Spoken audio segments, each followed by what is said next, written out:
Here we go. Here we go. Hello, I am Maziel, and I'm here today with the Northern Exile. If you don't know, Hello. he does. He's you're an ex-GW manager, aren't you? Yes, I am for my sins, and actually, that is the first thing that comes up in any interview that I do. Is you were for Games Workshop, didn't you? Yeah.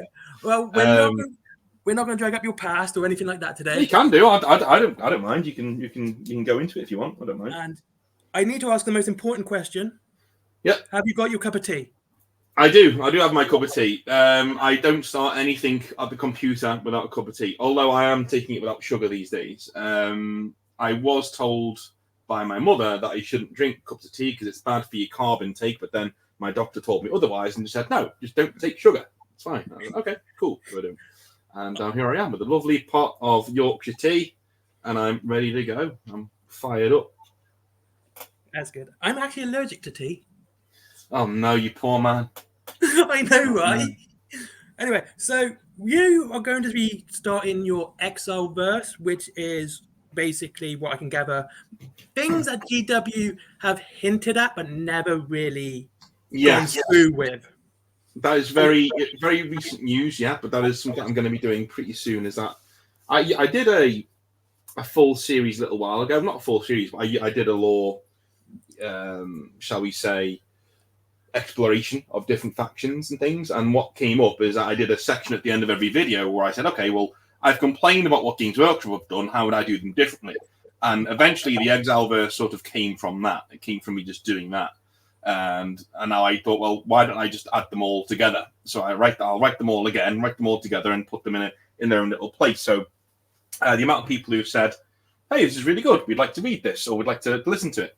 It's fantastic. One thing I have noticed is, on my channel at least, I'm in a little pod that YouTube's put me in, where YouTube says, we like Hobby Nightmares, we like 40k rants, keep making those. And the minute I say, can I do a lore video? They go, no one's going to watch that. We'll make sure nobody watches that. Go back to Hobby Nightmares, get inside your little fucking box. Shut up. So that's basically where I am right now. So I've got a time when I'm going to do that video. Probably going to be over a weekend or something. I'm going to release that video. Yeah. Yeah.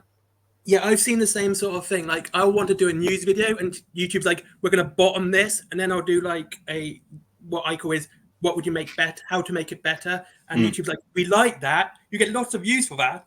You do that, which is part of it. Because I've been looking at this myself because I think there are many things. I mean, it's not perfect law, but there are many things that can improve what the Black Library's doing, such as. I'm going to bring up one I know you love, the Months of Shame. How would you improve that? But by not having it not happen, I just wouldn't do it. Like I think I know it's a cop out answer. I just wouldn't do it. I honestly don't see any. I don't see any. For those of you who don't know what it is, the Month of Shame is the Grey Knights and the Space Wolves fighting, and the Grey and the Space Wolves kind of winning. And not only that, getting away with murdering several Inquisitors in the process, which is, just happens. So if you've ever read the Eisenhorn books, imagine somebody just straight up murdering Eisenhorn and what would happen to that person. I mean, just go with that. Now imagine several Eisenhorns, and it's done in plain view of everybody in the Imperium. Okay, yeah, we can back away. It shouldn't have happened. It shouldn't have happened. And if it did, it should have been a. I always really liked the legend of the lion fighting Russ, and then the Russ just laughing about it, and then Lion knocking him out, and that's a really cool. Everyone comes away from that with some chutzpah, like that's really cool with some credit. I would do something like that where there's a duel between Logan Grimnar and a normal Grey Knight, right? And who you can even make it Caldor Drago if you want, you know what I mean? But he's not a supreme Grandmaster yet. He's like a Justicar or something, and they fight and they nearly kill each other, and then they're pulled away. And then there's now this enmity between the Grey Knights and Space Wolves. That'd be fine. I wouldn't mind that. Do you know what the irony of what you just said is? Mm-hmm. In the 5th edition Codex, that's exactly what happened. Basically, Ulrich the Slayer went to Logan and went, don't start shit. They're going to fuck you. They're going to fuck you up. They're going to fuck everyone else up. Just don't start anything. And Logan Grim was like, fuck you, you prick, you're right. And pulls out a Kylo Ren and just wrecks the ship. Okay. That's how it happened in 5th edition. Which I think actually works because, the Space Wolves come off with, like, they're pissed off. Don't get me wrong, but they're not going to do anything stupid. Yeah, yeah. I mean, that to me is what should have. I don't mind I don't mind the Space Wolves being the heroes in that scenario. The Grey Knights are not the good guys. No, they're not. And neither would they profess to be the good guys. They'd say, no, we do bad things, so people don't die. That's basically what they would say. And so I'm fine with Grey Knights not being the good guys. I'm fine with the Inquisition being not the good guys. What I'm not fine with is the Space Wolves being the good guys and getting away with bloody blue murder. Right? Do you know what I mean? Like I don't. Yeah. I would have them be the good guys, but do what you did there. They're in the right, but they have to stand down and say, look, we will come back at this another time, but right now we can't do this. They're united against us. What we're going to do? We can't fight our way out of here. But no, my issue with it is that the entire setting breaks its own back to accommodate the Space Wolves, and that makes 40k look silly. Wrestling segue, because I love doing wrestling segues because wrestling's fucking awesome. So I listened to a video, an interview earlier today by somebody called CM Punk, and he said somebody said to him, does the swearing bother you in wrestling now? Because swearing is coming back and violence is coming back and all that stuff. And he said, no, the violence and the swearing doesn't bother me. Using insider terms on TV, that bothers me because it disrespects wrestling. Because our terms, he said, like jobber and mark and all and heel and face and all these other things shouldn't be used on TV because that's insider stuff, and you're breaking the back of our thing. You're breaking the immersion of wrestling by just for a cheap cred, right? Space Wolves are exactly that. They are 40k's version of a joke that isn't funny, that very few people find funny, that is silly and gets out of hand. And people have often said to me, well, what about the Orcs? And I said, well, no, the Orcs have a place in 40k. There is a very good reason why the Orcs are what they are. Oh, yeah. They fit in and they have a place. And they don't break the setting by being there. The Space Wolves do. They break the setting by being there. They are abhorrent mutants that the Imperium just lets exist. Oh, yes. They outwardly kill Inquisitors. They don't like them. They get away with it all the time. They're assaulted on their own world by a demon fucking Primarch and somehow live to tell a tale. And all they get from that is, oh, our world now has demons on it. Wow, isn't that good for training new recruits? Because it is, right? Even their floor, they become werewolves. I mean, okay, I guess that's a thing, and it can happen. And whilst the Blood Angels have the vampirism thing, it's not as on the nose as Space Wolves literally turning into fucking space werewolves. It's cringe. I don't like it. And even without the Months of Shame, the Space Wolves would easily be my least favourite faction in 40k. But with it, they are way below nearly anybody else. I can't fathom why people would spend money on them, to be honest with you. I just never really got it, but it is what it is. My problem with the werewolf thing, with the Space Wolves, it seems to be this thing that they mention when it's convenient. I mean, when you talk about the Blood Angels and the Black Rage, it's always something on their mind that it's something that can happen. Yeah. It's their day to day.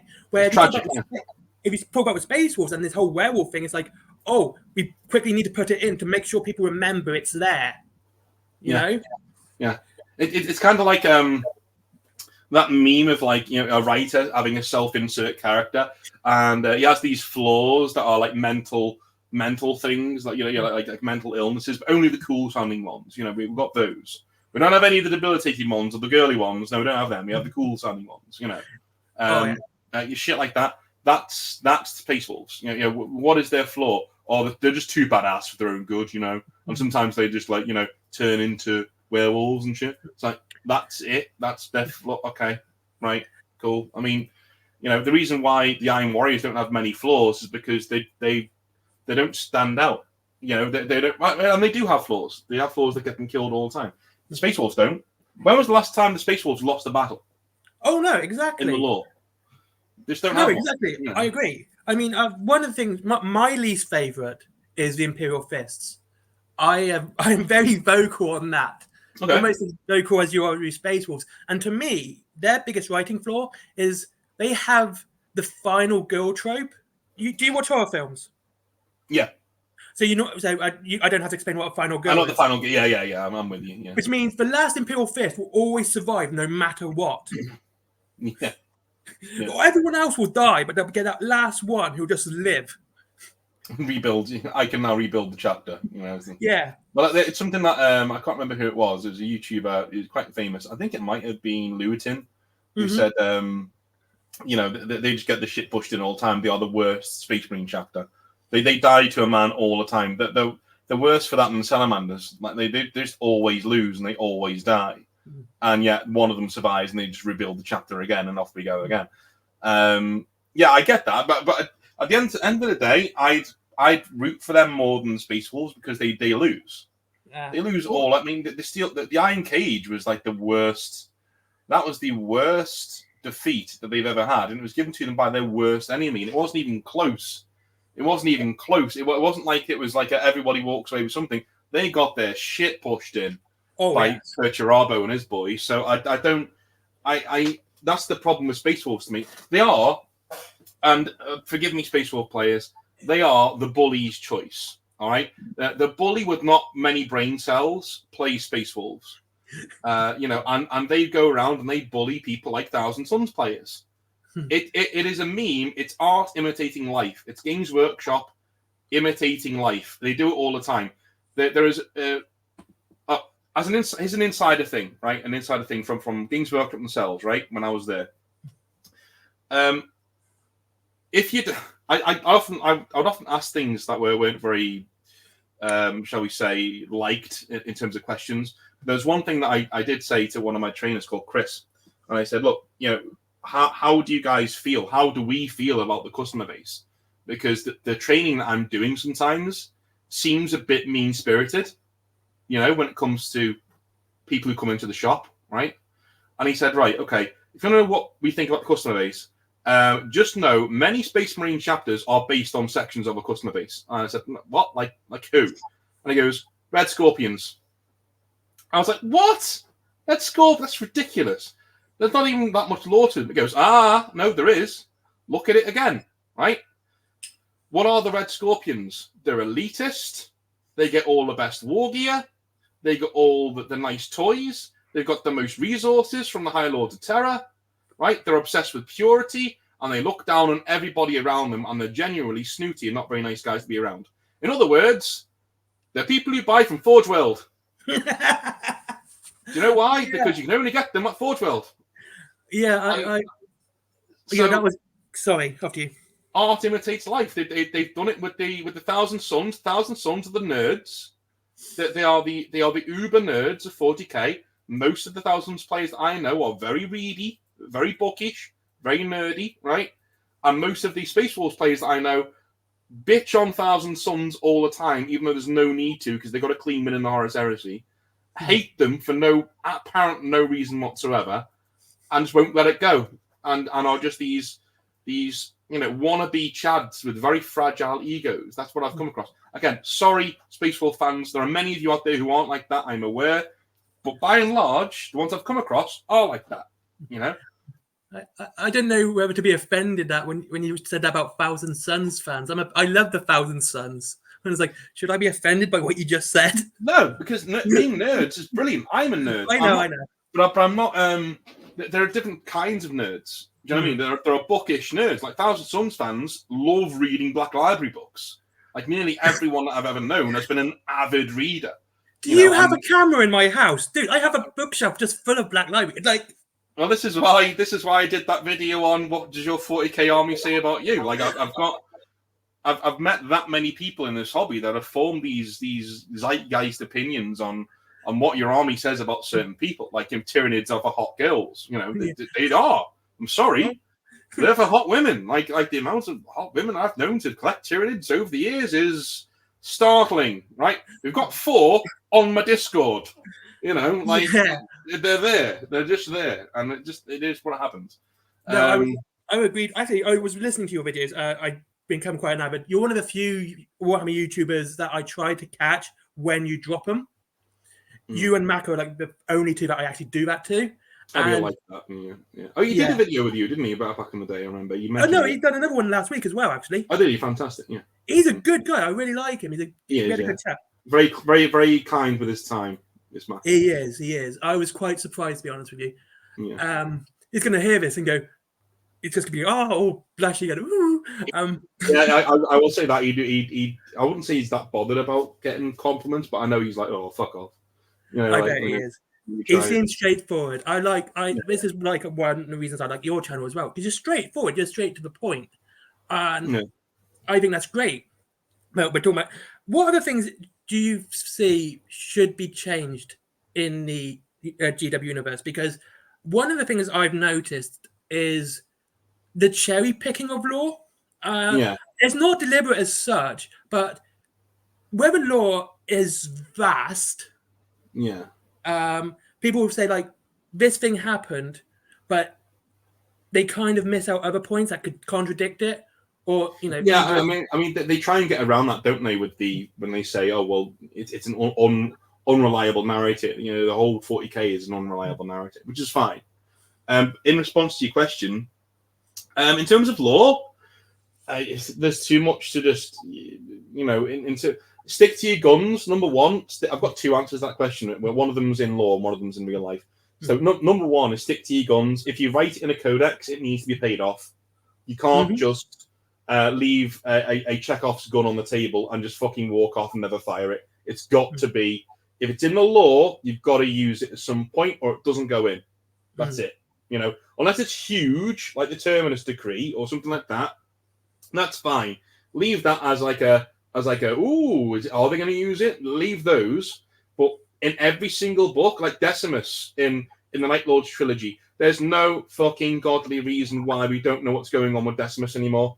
The only reason why is because he's got a lot of love behind him, and he would challenge Abaddon. He's more powerful than Abaddon. I'll fight anybody in the street. If you go on this guy who's got complete prescience, like knows what's coming at all times, and is that good of a warrior and that good of a psyker. He's the son of a fucking navigator, for God's sake. That guy is beating Abaddon. If he gets the training and he gets the warp gifts and he gets, you know what I mean? That guy beats Abaddon. And that's the reason why we haven't seen him. And it's bullshit. Gilliman and Abaddon need to go away. And I don't mean die. I mean, just be challenged. Just get lost here or there. Be challenged by their underlings and have people rubbing up against them going, no, I'm not doing that. Go fuck yourself. I'm not doing that, right? That would be no problem whatsoever. That's the one thing I would do. So basically, stick to your guns. And if you're going to introduce something to the lore, use it. Number two, take more all the focus off of diversity and inclusion, right? And throw it onto mental health. Like all of that shit over there that you're doing. Warhammer is for everyone. All right, suck my balls. Throw it over here and put it on mental health. And there are tons of male mental health charities that are out there that have contacted Games Workshop. I fucking know because I've emailed back and forth with them because most of them have been recipients to my live streams whenever I do charity live streams, right?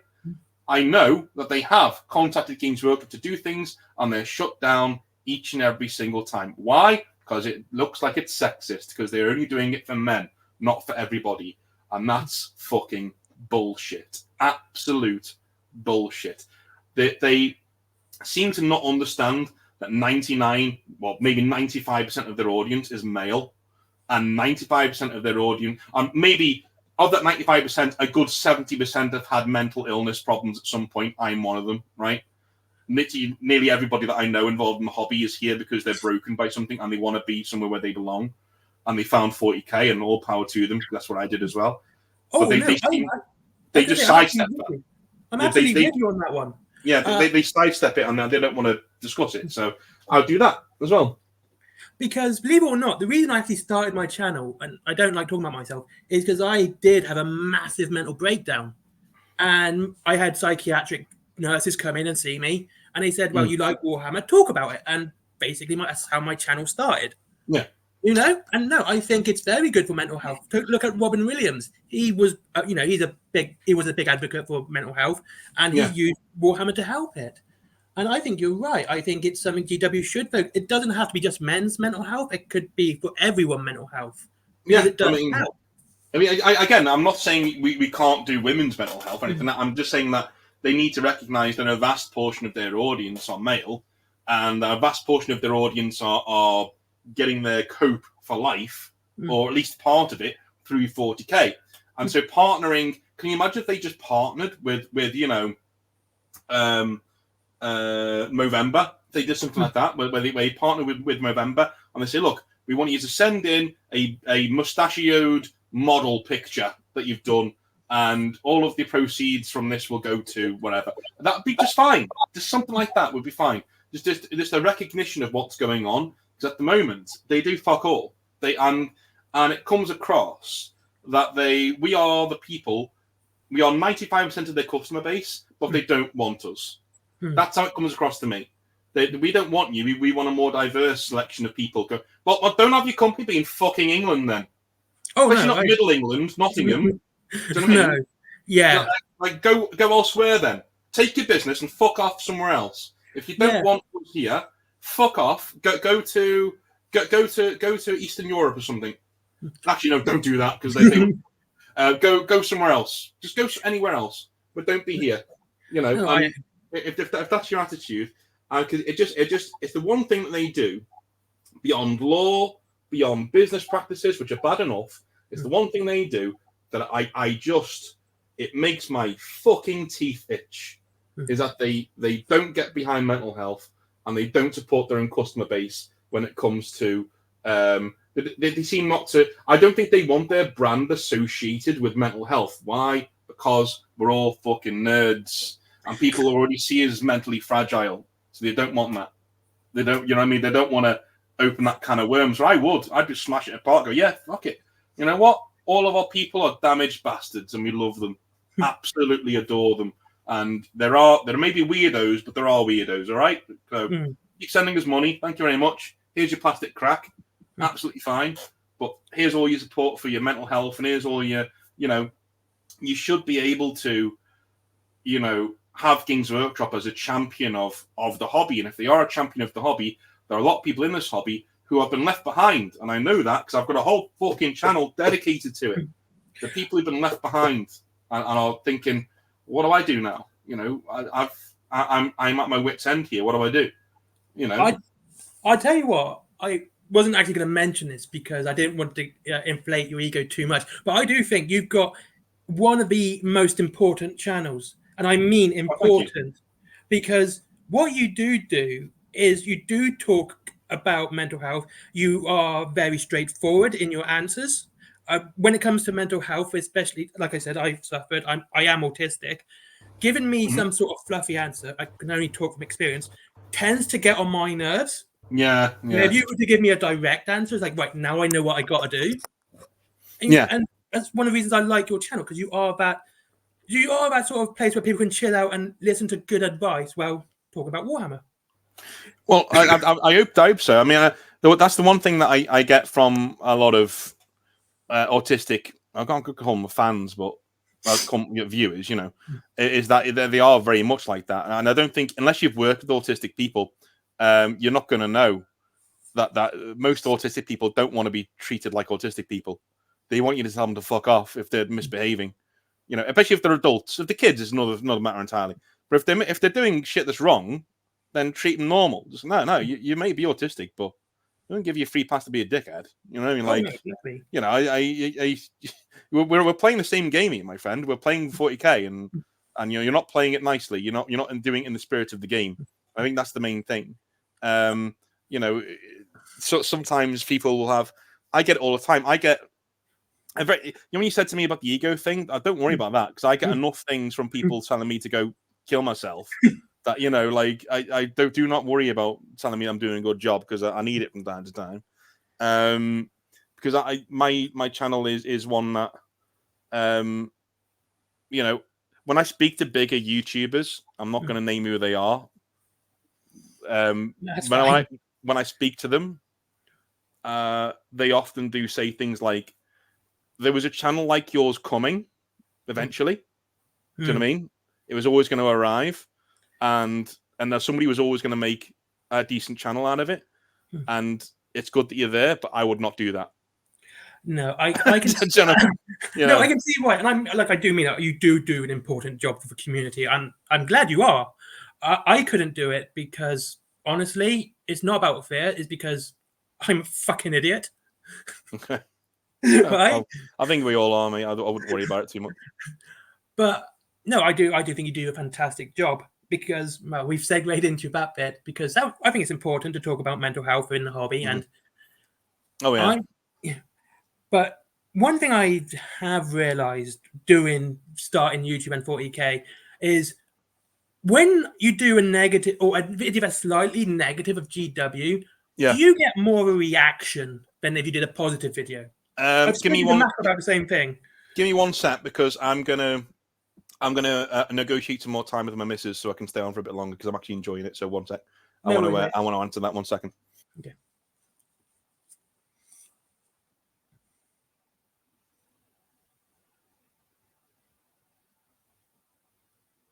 Yeah. All right. Yeah, I'm good.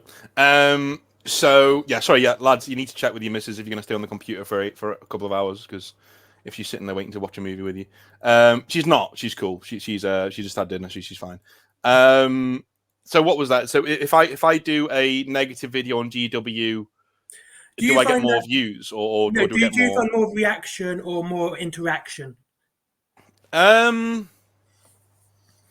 I would say so because negativity sells, and it's not something that I wish to be the case. I would love to do positive videos on Games Workshop all the time, but there's two things on that, mate. There's two things.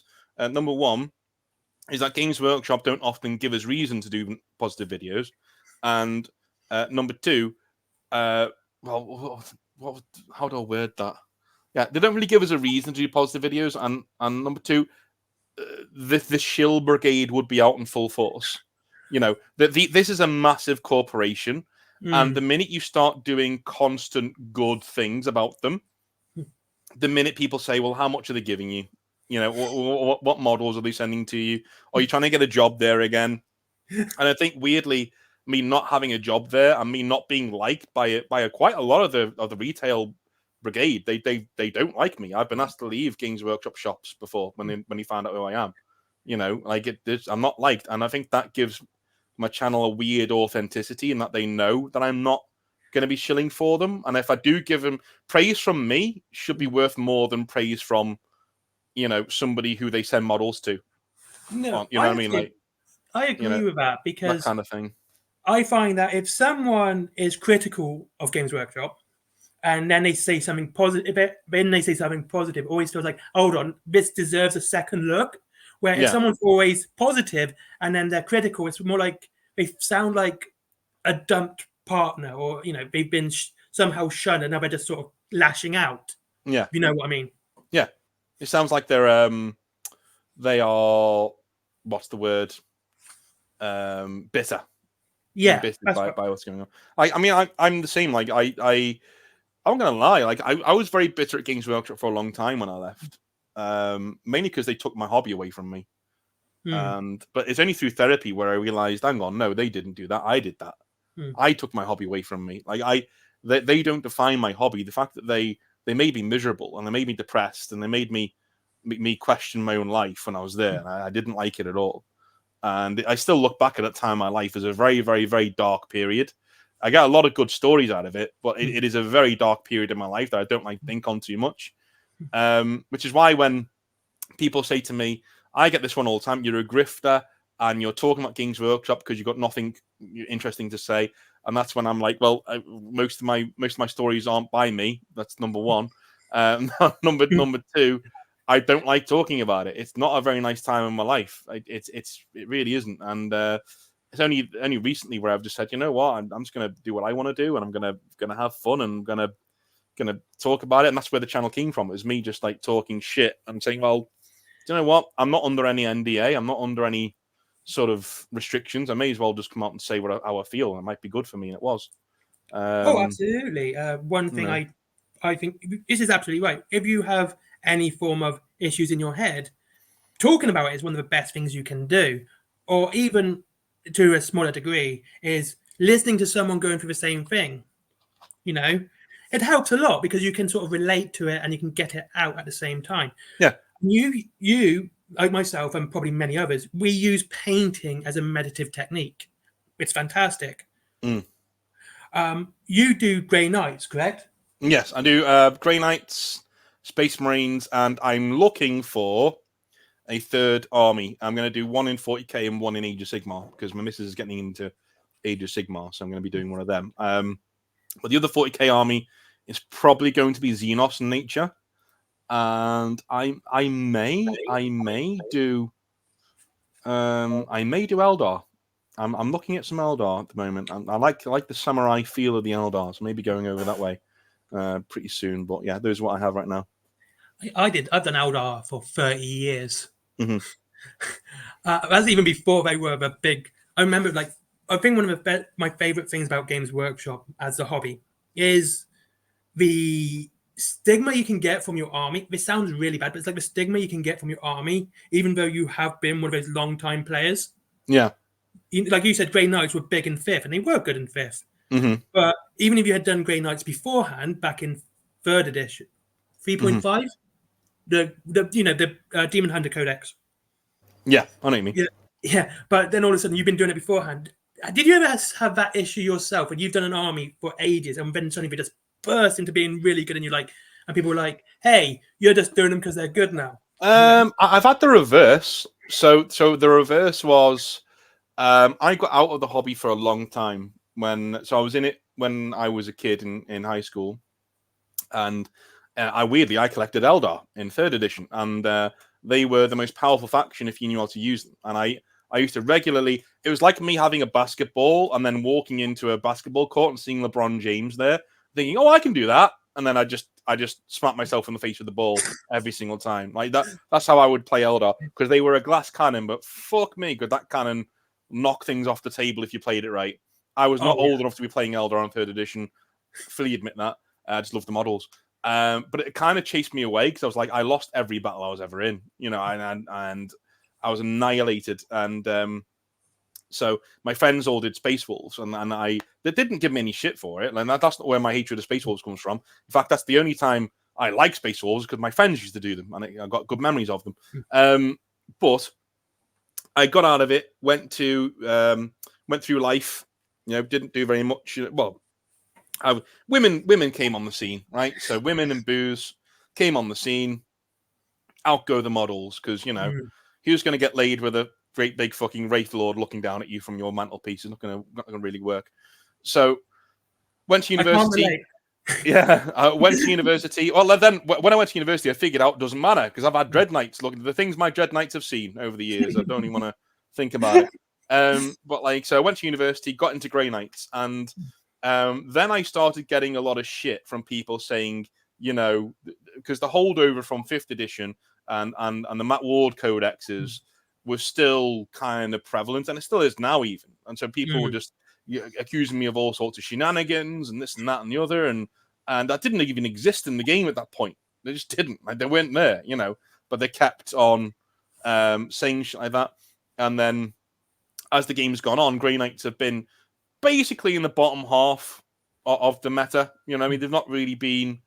They've been some of the worst ones. Like in 8th edition, 9th edition, they were some of the worst armies. Like Grey Knights were one of the absolute worst. But you were still getting these idiots at events and at game stores who were accusing you of having really overpowered tactics and army simply because Grey Knights have a few shenanigans up their sleeve, and these people are still obviously scarred by that Matt Ward Codex. Like, Matt Ward did far worse to the Grey Knights than he ever did to the Ultramarines, because Ultramarines are too numerous, It's ridiculous. I honestly, so I got it in reverse. I kind of got it in reverse. Like, I got it went from, your army used to be really powerful, and now it's still really powerful. But I got, your army used to be really powerful, so fuck you, as I beat you because you got a really underpowered codex. It's like, great, thanks. Make me feel even worse. So that's why I think a lot of Grey Knight players have a chip on their shoulder when it comes to stuff like that. Yeah, because I was going to say, I played Grey Knights in 8th edition, and I had them allied with Imperial Guard. And all right. And people would leave the Imperial Guard alone. Like, I remember playing the manager of my local store, and I had Yarrick and what's his name? The Castellan with the Antwer blade. Crow. Yeah, that's the guy. He went for Crow. He wasn't afraid of Crow. He was afraid of Yarrick. And I was thinking, why are you afraid of Yarrick? You know? I think it's mainly because they see Grey Knights and they think, I must kill, it's one of them.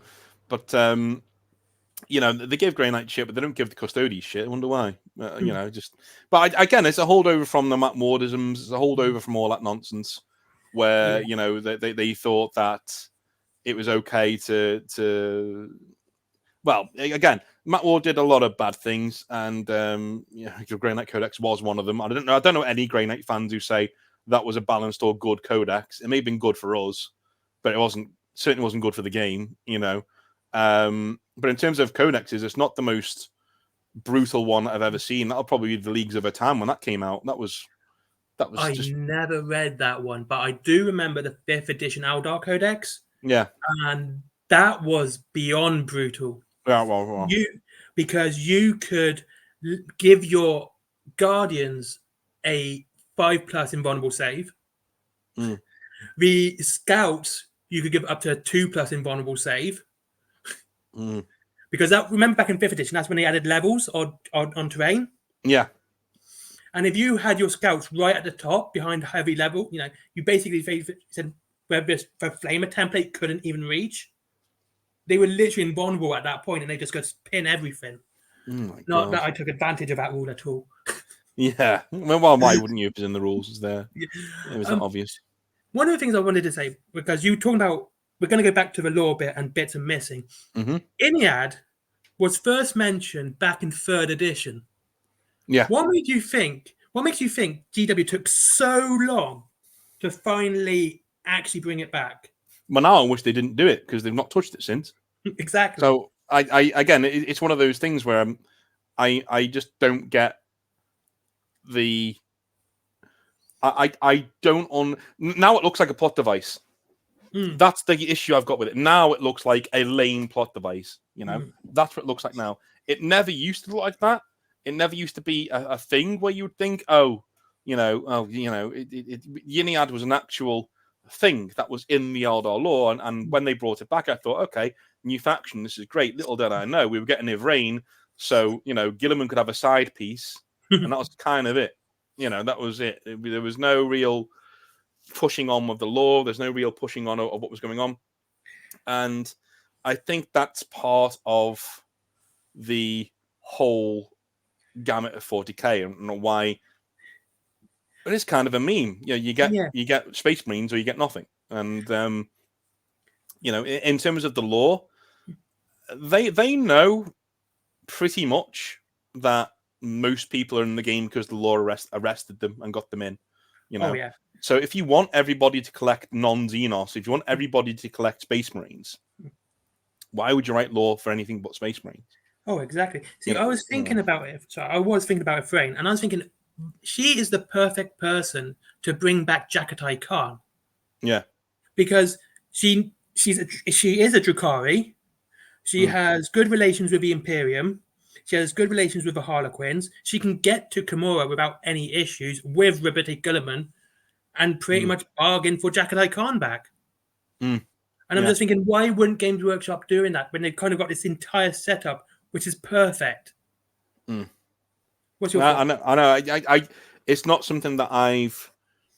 It's just, again, this is what I was saying before. Like there are. Why bother? I really don't. I really hope that they don't bring back any more Primarchs, because if they're going to treat them like they treat the Lion, what's the point? Okay. What was the point of that return and that reveal? To sell a model. That's what it was. And I can't believe they've been that brazen about it. Like, they brought him back, released one book about him. That was nonsense. About him walking through some fucking woods in his own mind. All right, okay, and then did nothing. They've done nothing with him. Why? Because all they wanted to do was sell you some models. They don't care about the lore. They don't. They don't give a shit. They want you to buy your plastic crack. That's it. That's why all the Primarchs are coming back, and the only one who got a full trilogy, multiple trilogies probably, is Guilliman. That's the only one. He's the main man. He's on the front of the box. He's one of the Blue Brigade. They're on all the boxes.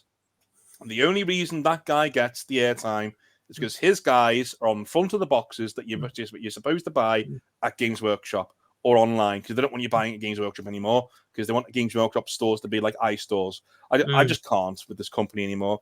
They are the soulless canker on the back of most of the hobby. They really are, and you know, as much as they do some good things, and as much as they do make the best models in the world, that's the one thing I'll give them, and I really grinds my gears when people say no, they don't. Yes, they do. Yes, they do. You know, they just do. Sorry, you know, it just is what it is. It's like somebody saying, you know, again, wrestling analogy. Who's the biggest wrestling promotion in the world? It's WWE, right? Yeah. It is. No, it isn't. It's AEW. No, it's not. No, it's not. It's fucking WWE, isn't it? In every single metric, if you're a pro wrestler and you wanted to make money, and I said to you, you're going to be the top guy on the card in a company in the world to earn you some money, where'd you go? You go to WWE, right? If you want to be the top sculptor of models in the world, working with the best shit available all the time, where'd you go? Games Workshop. Maybe Weta Workshop if you want to work on movies, but Games Workshop is where you go. If you want to do the tabletop modeling.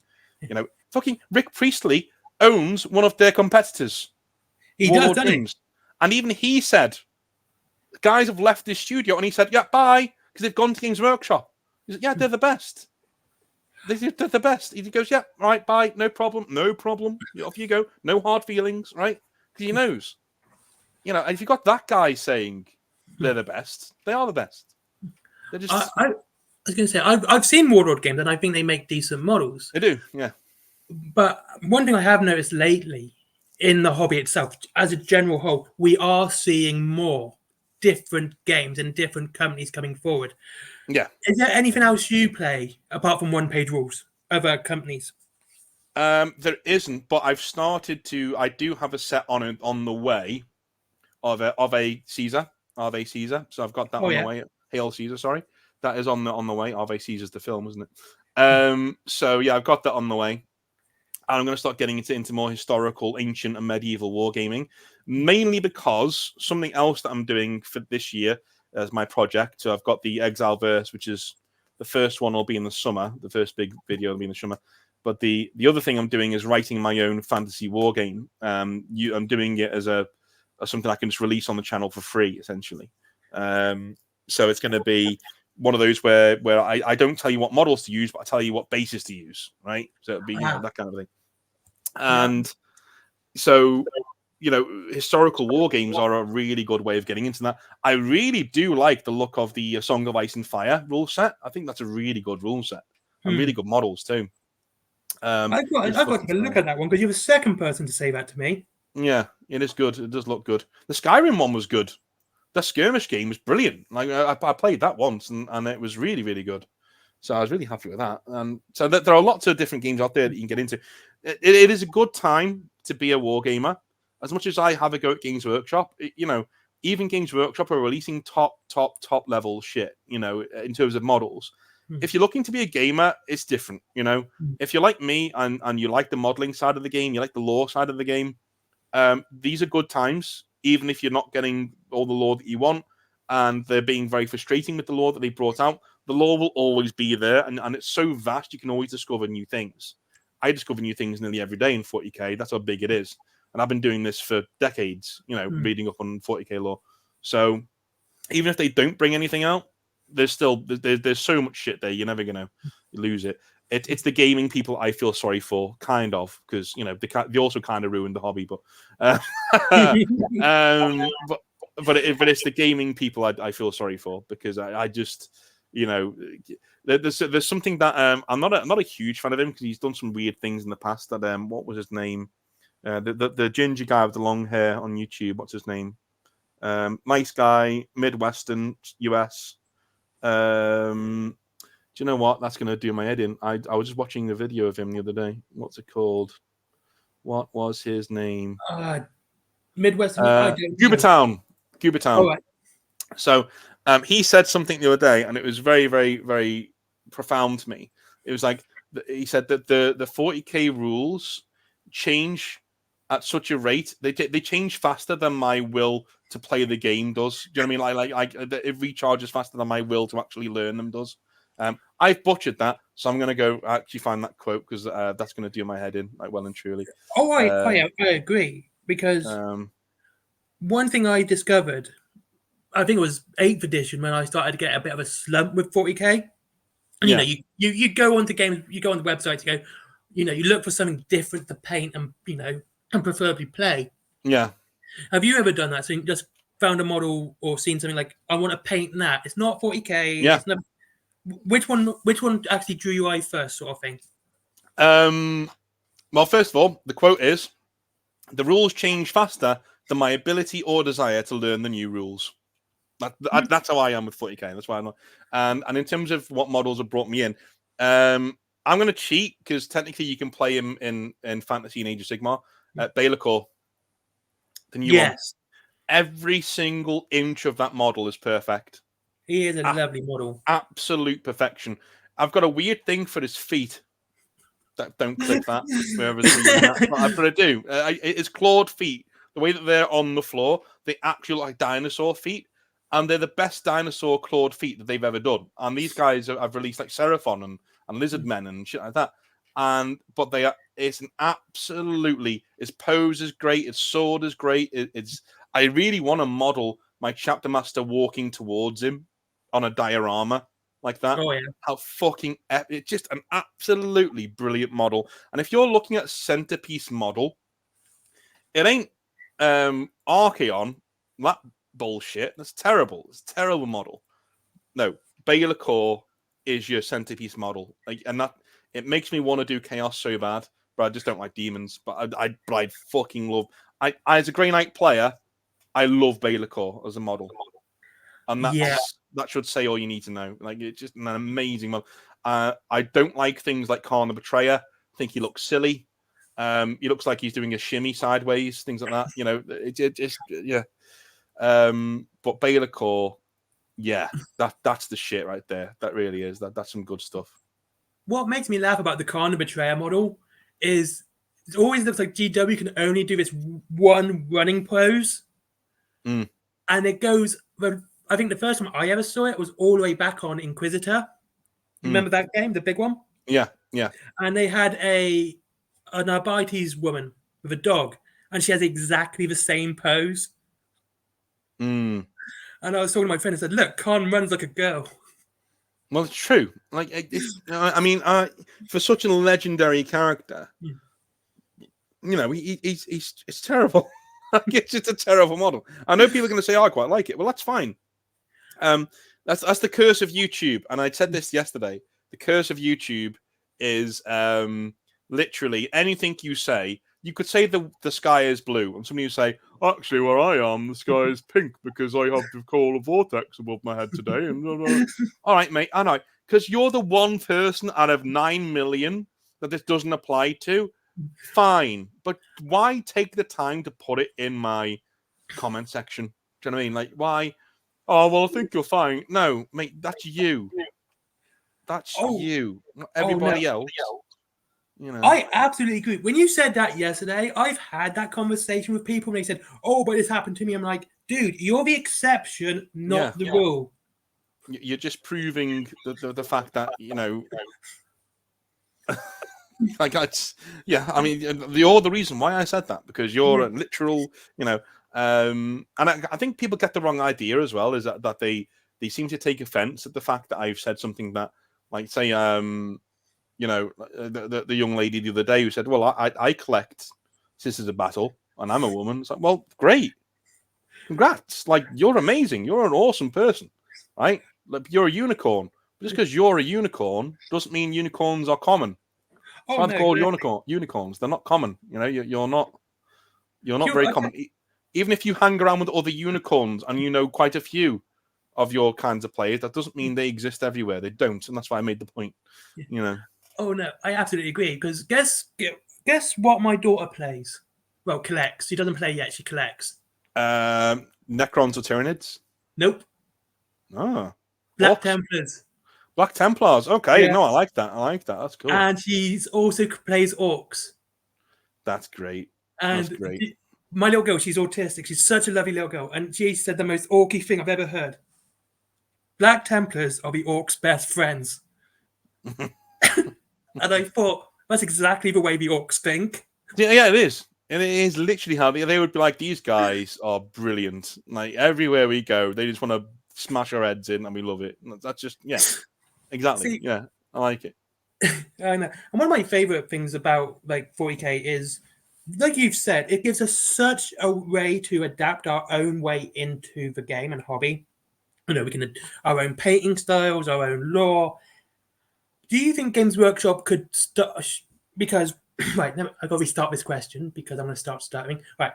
Mhm. Do you think Games Workshop should go back to, if you remember, like in 3rd, 5th, and 6th edition, where they really promoted converting and, you know, a real push for consumer creativity? Yeah. Do you reckon GW should start edging that back in? Because lately I've noticed that a lot of that's going out the window. When you look at, you know, Golden Demon of this year, you don't see as many conversions as you did back in 4th, 5th, and 6th. Yeah, I think what they're doing is they're saying, look, if you're converting it to a certain extent, is it even a Citadel model anymore? And I think that's what they're panicking over, is that they don't want people to go away and do their own thing completely. But I do think that they should bring back conversions, because they're my favorite thing to do.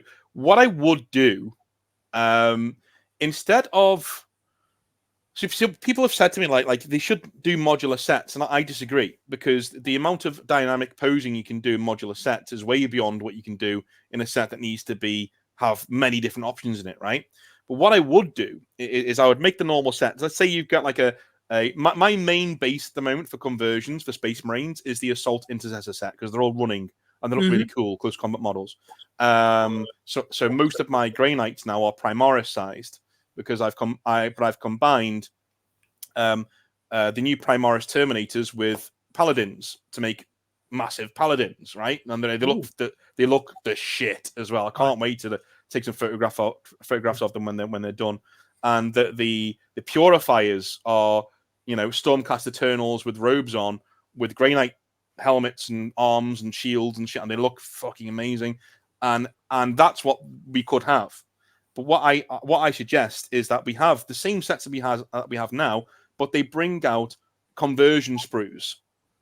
You know, Yes. so for $5 you can buy a Grey Knight conversion sprue. So you can have you've got Grey Knight weapons on there, helmets, staves, loincloths, all these different bits that you can buy, that you can just buy for $5, and it's in the box and it's shipped to you and it's there and you can use it on your models. So that's what I would do. I'd start doing things like that. So let's say, you know, you want to do an Orc truck, but you want a Leman Russ.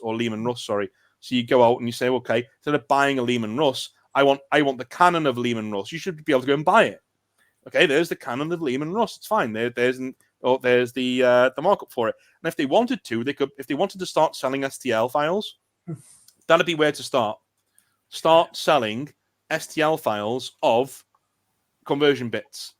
You know, Yeah. so you don't need to chop up your own models. You don't need to chop up your own molds. You can just do conversion bits, and they can do it themselves. That'd be fine. Or you could even do it like taking a fucking sprue out of a box and going, right, okay, every 10th box you make, take the sprue out, you know, and multiply it by a couple of times, or sell that as bits. You know, or you know, it'd be cool. I'd do it that way. I absolutely agree. Like if you get up a new Kill Team box with their Night Lords, and it feels a bit of a kick in the teeth to, like, if you're a Night Lords player, but you have to buy that Kill Team box to get that sprue. Yeah. You know, and to me, it would have been better to have that sprue also separate, because I'm a Dark Angels player as well, and if I want that Raven Ring upgrade sprue, I have to buy the Raven Ring command box now. They used to sell it separately. Yeah. But no, I agree with you. I absolutely do, because I think it's this weird thing with Games Workshop at the moment that, like you said, they've gone very much this iPhone, Apple warehouse sort of Apple store way, where when we were younger, you know, we go to Games Workshop, we play a game, and now we're lucky if we can even do that now. Do you ever feel like more shops should? I mean, I know you answered this, but I want you to clarify it for the audience. Do you think Games Workshop should allow games again? Yes, but again, the guys who tell me that they shouldn't allow games in stores are either currently working for Games Workshop and have drank the Kool-Aid, or people who've never worked in the hobby at all on any level, right? So games can work for your store, just don't do it the same way that I did. Because when Games Workshop people tell you that gaming will strangle your store, yeah, that's true if you run your store like a fucking youth club.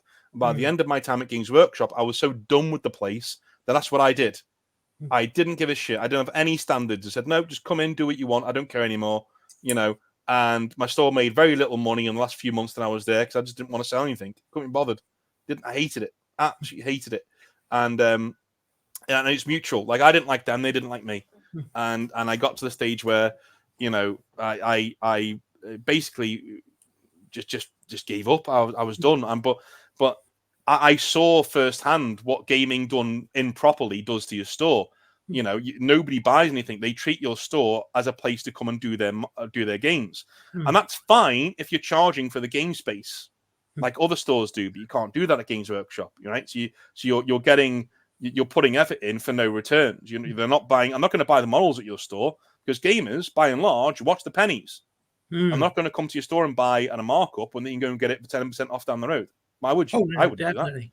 do that. So yeah, you're onto a loser.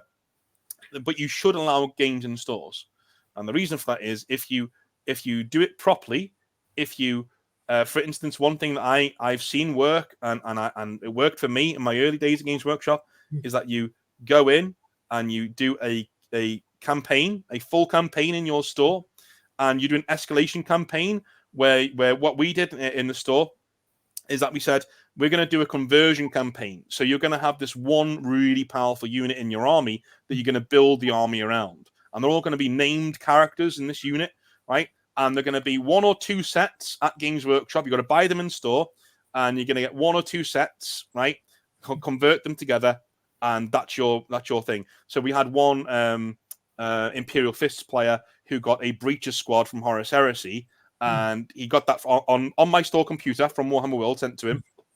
And he got the Intercessor box set, and he created this shield wall unit of 10 Marines just there. And their special rule was they literally would rock hard to kill, and they were essentially an objective taker. So they'd go on, they would have a 2+ invulnerable save, fucking good luck killing us all, that sort of a thing.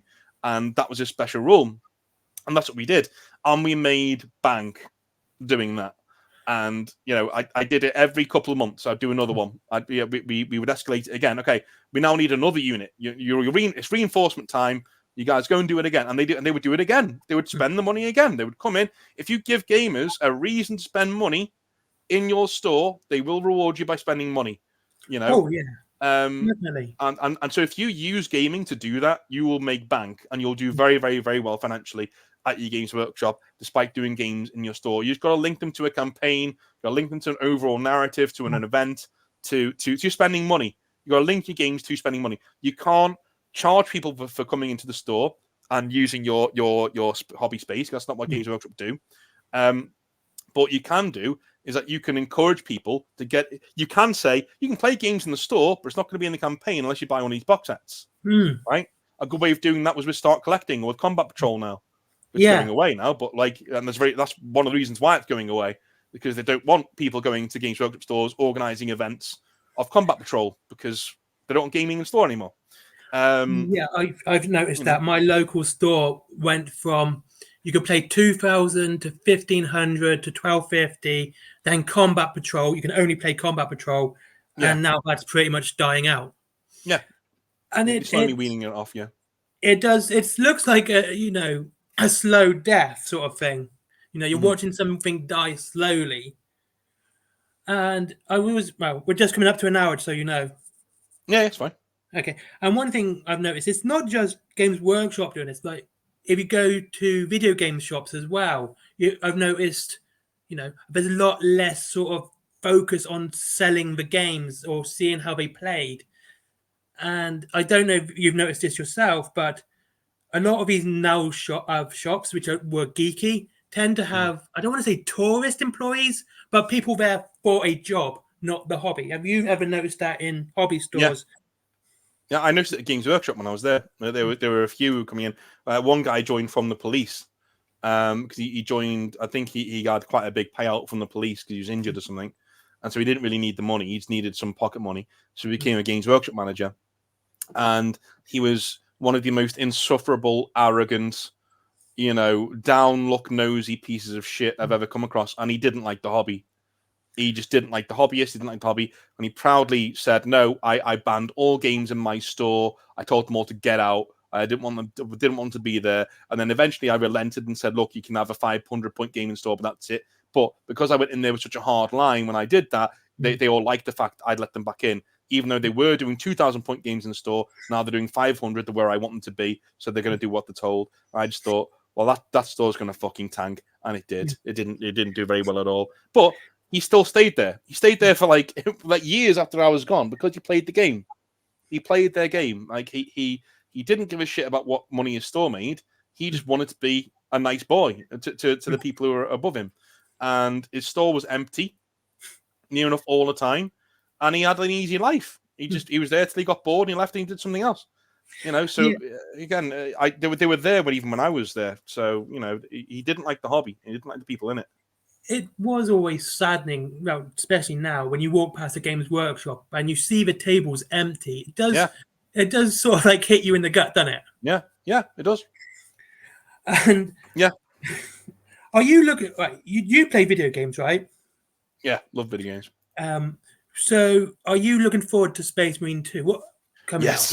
Yes. So me, my missus, and a friend of mine, we're going to play all the way through it, and it's going to be absolutely fantastic. Hopefully. Some of the shit I've seen of it have just been mind blowing. Really good stuff. My issue is because of Saber Interactive. They haven't got the best track record, but I'll probably, I'll give them the benefit of doubt on this one. No, I'm actually kind of looking forward to it because I want to see, because this actually does tie back to the Exile verse, believe it or not. Because how do you think they're going to sort of tie in the end of Space Marine to Space Marine 2? I'm not sure they will. I think there's going to be a soft reboot. I honestly think they're going to say that just happened elsewhere. And I know Titus is in it, but he's like the main character, I think. But I think they're just going to sidestep that and be like, yeah, that was his own thing. Here's a new story, and here's what we're doing with Tyranids now.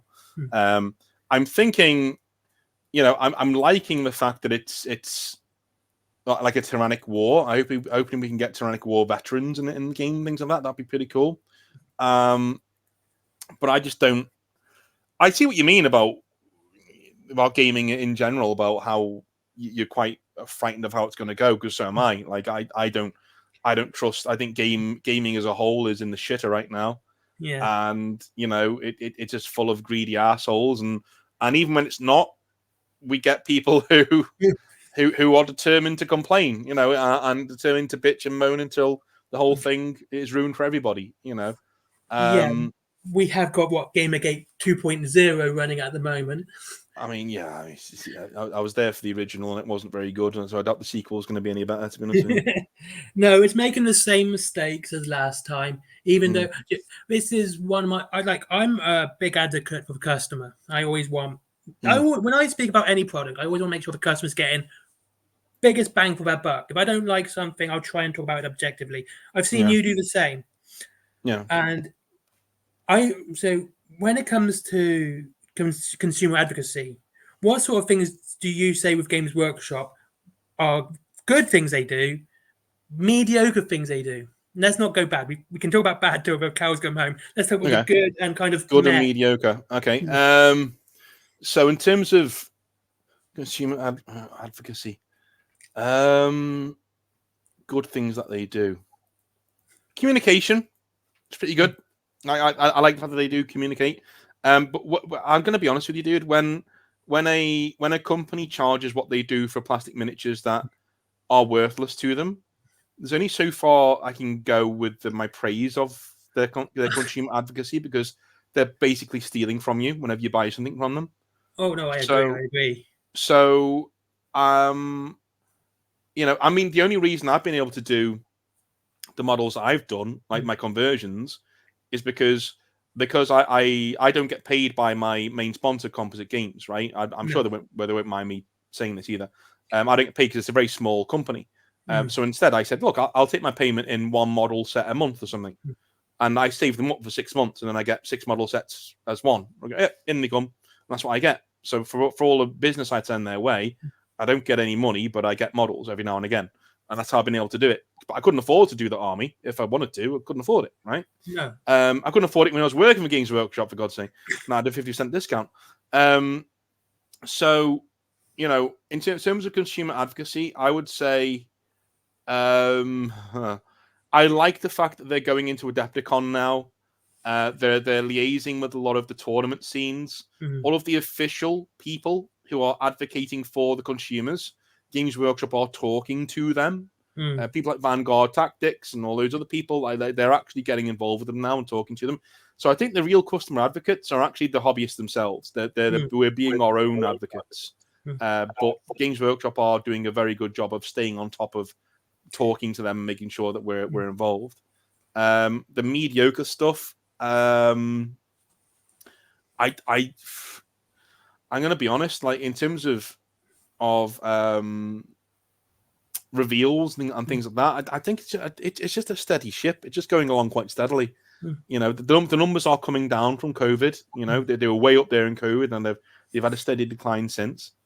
And again, I just, in terms of consumer advocacy, I mean, they've left it to us, and I think that's the best thing they could have done. Was that they let us get on with it.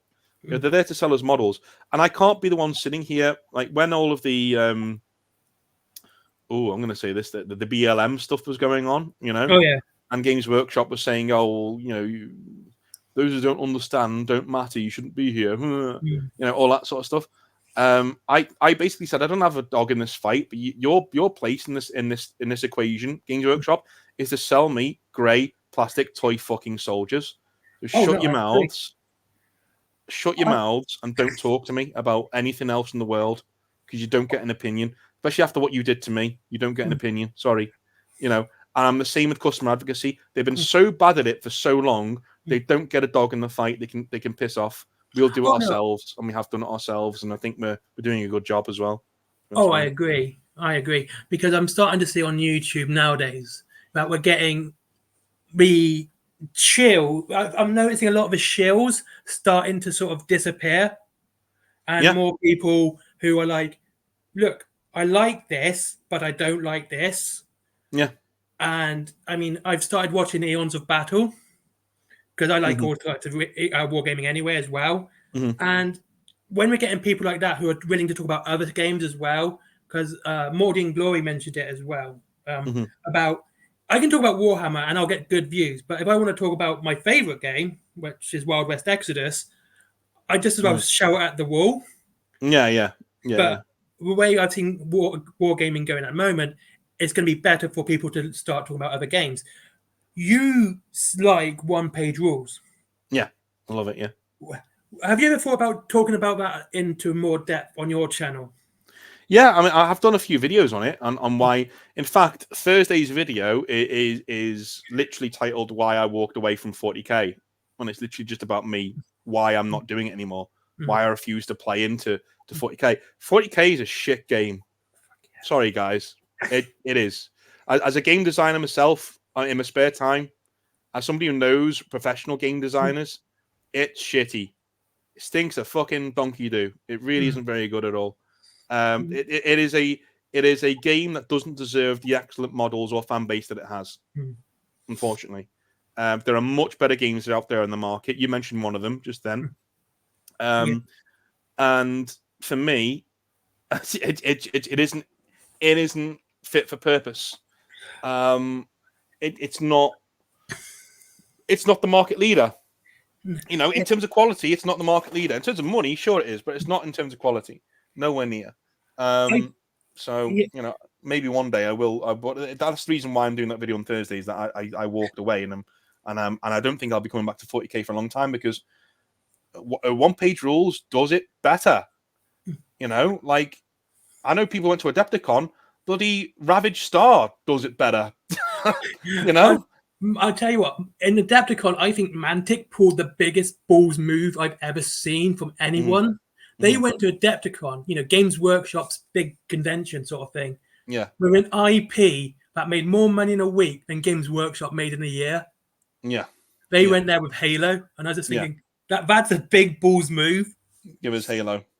But that's genius, though. It is, because all of our generation are going to be right on that shit. I'll be buying it, right? We're all right on that shit. We're going to be getting it, and it's going to be huge. And that is a property that really could oust 40K as top spot if they really went for it and said, like, okay, let's put the design shops behind this. Let's go and get some real good sculptors on this. Let's go and make sure our process of building these miniatures is absolutely spot on, and our rules are watertight and balanced and really fun to play, really reactive to play. They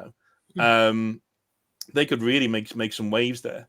But it's again, 40K has been stagnant for a long time. I thought 8th edition was the time when we'd start seeing a sea change, a shift in the waters. Because I thought, well, even if 8th edition isn't very good, this is such a vast departure from what was before. It shows Games Workshop are able to roll with the punches and do something different and think outside the box. And then all we got was 9th edition was a hellscape, and then 10th edition similar, right? We're back to square one again. Not that 8th edition was particularly amazing. It was fine. It was good, but it wasn't like, it resembled the game that it was supposed to be. It was supposed to be market leader. To me, 8th edition, I know other people don't like it. I enjoyed it. I enjoyed 8th edition. It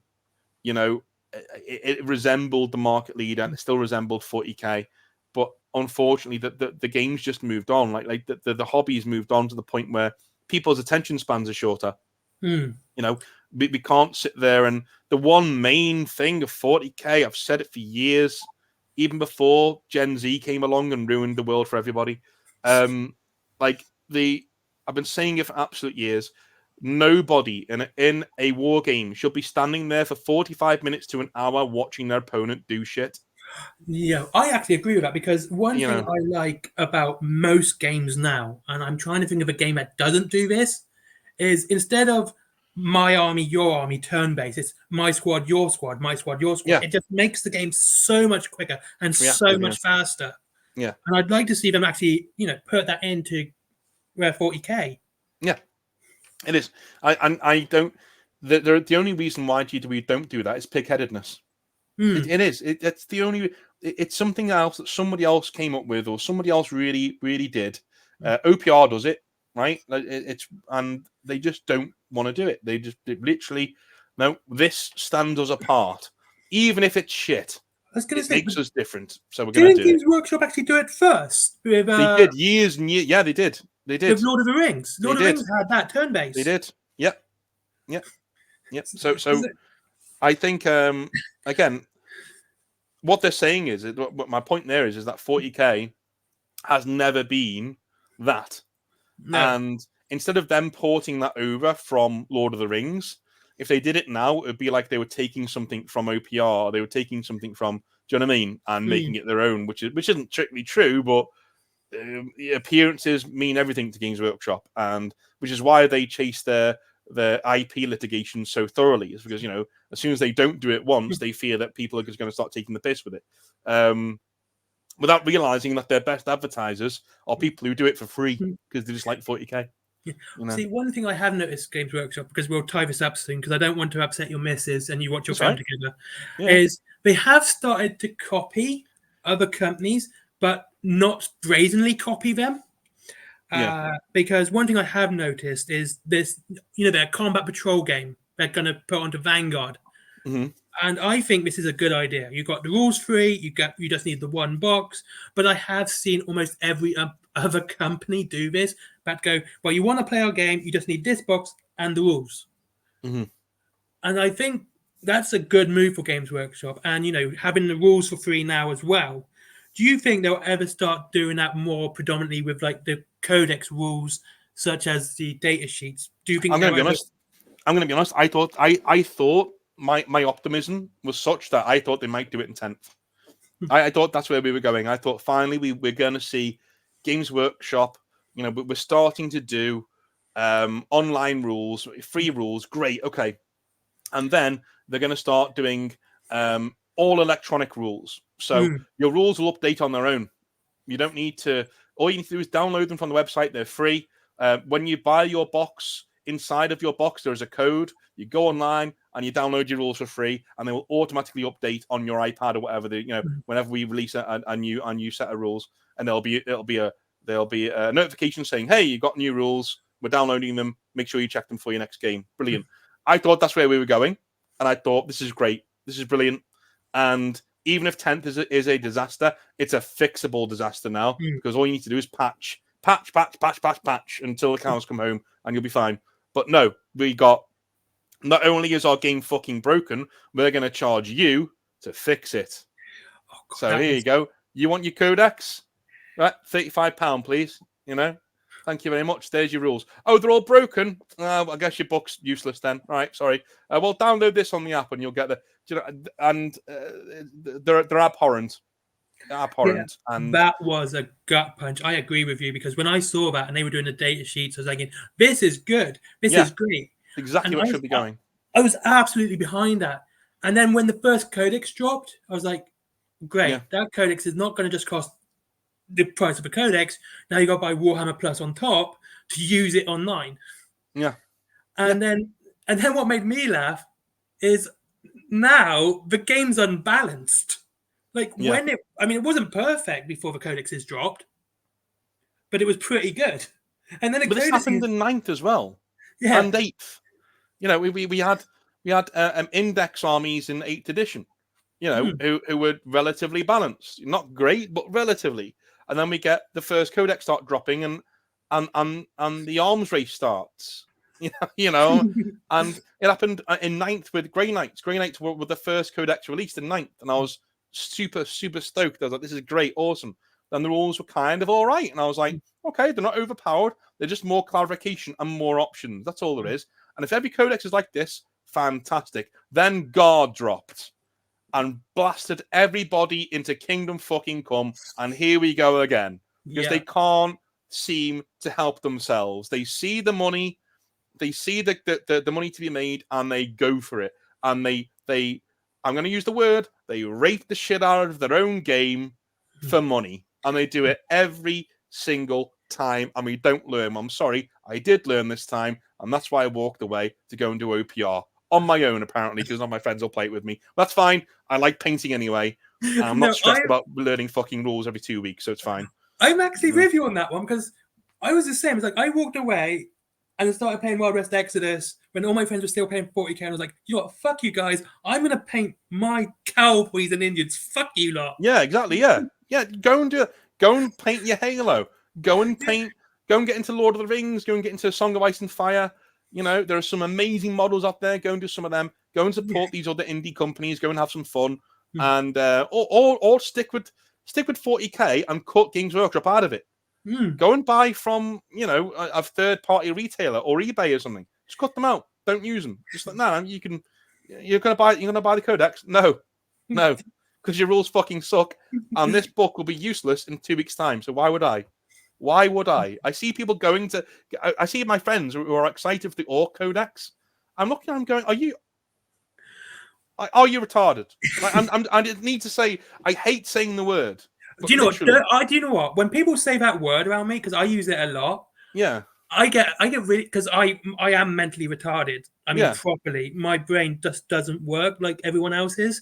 Yeah. And when people get offended, I just go, "That's my word. How dare you use my word?" Well, to be fair, I mean it in a way that like that. Yeah, is your brain not working like the rest of because even people listen. I don't think you are that retarded because you recognize the fallacy that I was just talking about. But these other people clearly don't. So who's more retarded, you or them? Do you know what I mean? They're the ones who are ponying up the money for these codexes that aren't going to be worth shit in 2 weeks' time. So I don't see, my local store is great because I was talking to him, and it was basically at the end of an edition, so he was chucking out all the old codices. Mm. And I said, dude, why are you chucking them out? He says, well, we can't get rid of them. I said, what? You don't take them back to Pope? No, we've got to throw them out. I said, okay, they're on the street in boxes. They weren't actually in bins. Mm. I said, I'm just going to go and grab a load. He goes, yeah, grab what you want. Yeah, I did that when I was at Games Workshop. And here's the thing, right? I couldn't believe this. So I was saying in one of my videos, I'll sign off in a minute. I just want to say this one thing. Yeah. In one of my videos, I was saying, look, when something came to me from Games Workshop HQ, where they'd send models to me to put on the shelf, and they battered the box to Kingdom Come, and half the sprues were fucking broken. And I was like, what do I do with them? Because only one sprue on it's broken. You know what I mean? On this one thing, they're still usable. And they said, no, just throw them away. I was like, no. Like, they're completely usable. And I know how worthless these models are to you. So I'm going to pick the person who's hardest up for money in this shop. I'm going to take the sprues out and just give them the sprues. Do you know what I mean? And people saying you shouldn't do that. That's stealing. Oh, don't be fucking stupid. Get it. Just touch grass, please. Like, what is wrong with you?